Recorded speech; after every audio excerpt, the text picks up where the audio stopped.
Le deuxième angle sur lequel je voudrais intervenir sur cette série, pour ceux qui ne savent pas de quoi je parle de la série The Polygamist, qui est une série sud-africaine qui fait feu en ce moment sur les réseaux parce que elle met en évidence une réalité qui est vécue par pas mal de personnes et je trouve que c'est quand même alarmant. Donc, si vous n'avez pas vu la première vidéo, je vous invite à aller regarder ça. Et si vous l'avez pas encore regardé et que vous souhaitez regarder, spoiler alert. Donc, soit aller regarder et revenir, ou sinon rester et puis vous irez voir après et vous faire votre propre opinion. Le deuxième aspect, donc, comme je disais, sur lequel j'aimerais intervenir, c'est que dans cette série, on voit un homme qui vit sa best life, qui tire sur tout ce qui bouge et qui bouge sur tout ce qui terre, right? Et dans cette situation très complexe, il y a des enfants qui sont impliqués. Donc, parce que c'est un foyer, hein, on a la femme légitime qui est connue de tous, Joyce, et puis c'est deux enfants officiels, ou trois, je sais plus. C'est qu'on voit une femme au foyer qui, malgré les déboires de son mari, semble ne pas mesurer la gravité de la situation. On voit une femme qui, je pense qu'elle était influenceuse, hein, je pense, qui en tout cas qui est une figure publique, qui n'a pas mesuré les conséquences que cela pouvait avoir sur sa famille. Elle est restée très concentrée sur elle, sur son image. On la voyait supplier, à la limite se mettre à genoux pour supplier l'homme de ne pas partir parce que, comme vous le savez, moi, tout ce qui me turn on, c'est tout ce qui concerne les blessures.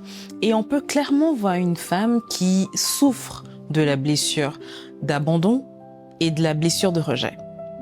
Donc, sa blessure d'abandon va faire qu'elle a peur que son mari la quitte. Et sa blessure de rejet fait qu'elle a peur de ce que le monde extérieur, donc les autres, pourraient penser d'elle. Et donc, ces deux blessures-là vont faire qu'elle va rester dans une situation qui est extrêmement toxique pour elle, mais aussi pour ses enfants. Parce qu'à la fin de la série, on voit ces deux enfants qui sont brisés. Certains disent « Oh, c'est une très belle fin. Franchement, l'homme, il a payé pour ce qu'il a fait et tout ça. » Et yeah, vu sous un angle, c'est quand même satisfaisant, je l'avoue. Yeah. C'est quand même satisfaisant de voir la fin de ce monsieur-là. Mais j'ai eu beaucoup de peine pour les enfants. Parce que eux n'ont pas été épargnés.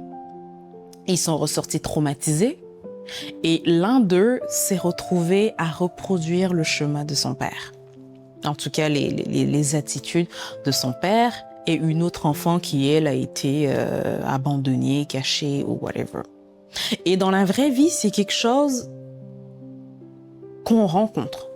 Dans le sens où malheureusement, des femmes, toujours, c'est dommage, qui se retrouvent dans des situations toxiques, dans des relations toxiques, et qui vont décider de ne pas partir, qui vont dire, par exemple, « Oh, je reste pour les enfants. » Et vu comme ça semble noble. On se dit, bon, allez, elle est altruiste, elle ne pense plus à elle, mais elle pense plutôt à l'équilibre de ses enfants.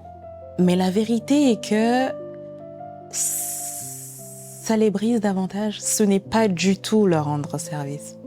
Parce que ce qui se passe en restant dans une relation qui est toxique, les enfants sont ceux qui vont payer. Parce qu'ils vont être exposés à un environnement qui n'est pas sain. Ils vont être exposés à un modèle qui n'est pas idéal et ils vont ressortir de là avec des blessures et avec une image qui est faussée de ce que c'est que la vie à deux.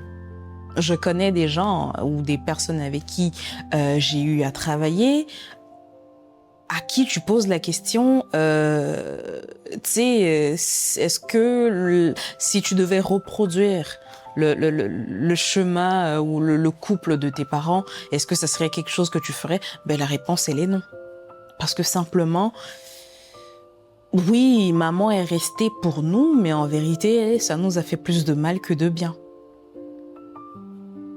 C'est un fait. Parce qu'on se dit souvent, ah non, les enfants, ils savent pas ce qui se passe, on ne va pas se disputer devant eux, whatever. Mais les enfants, ils voient tout, hein. Les enfants voient tout, les enfants, ils ressentent des choses. Même quand ils sont à un âge très bas. Voyez-vous? Donc, l'argument de « je reste pour les enfants », même si qu'on se dise souvent, pas toujours, souvent c'est un prétexte. C'est un prétexte parce que dans le cas de du caractère Joyce, c'est 20 ans de vue commune. On ne jette pas ça à la fenêtre du jour au lendemain. Ce n'est pas évident, même pour une relation qui a duré moins longtemps que ça, ce n'est pas évident du jour au lendemain de se dire allez ou ciao, moi j'y vais et puis whatever. C'est pas aussi simple que cela. Mais ce que je veux dire, c'est ce que je veux faire aujourd'hui, c'est d'amener une certaine de provoquer une prise de conscience pour se rendre compte que l'argument de je reste pour les enfants ne tient pas. Si on veut vraiment faire du bien à nos enfants ou notre enfant, bah, c'est pas de rester dans un environnement qui est toxique. Parce que malheureusement, les enfants vont reproduire ces schémas-là. Et vous savez,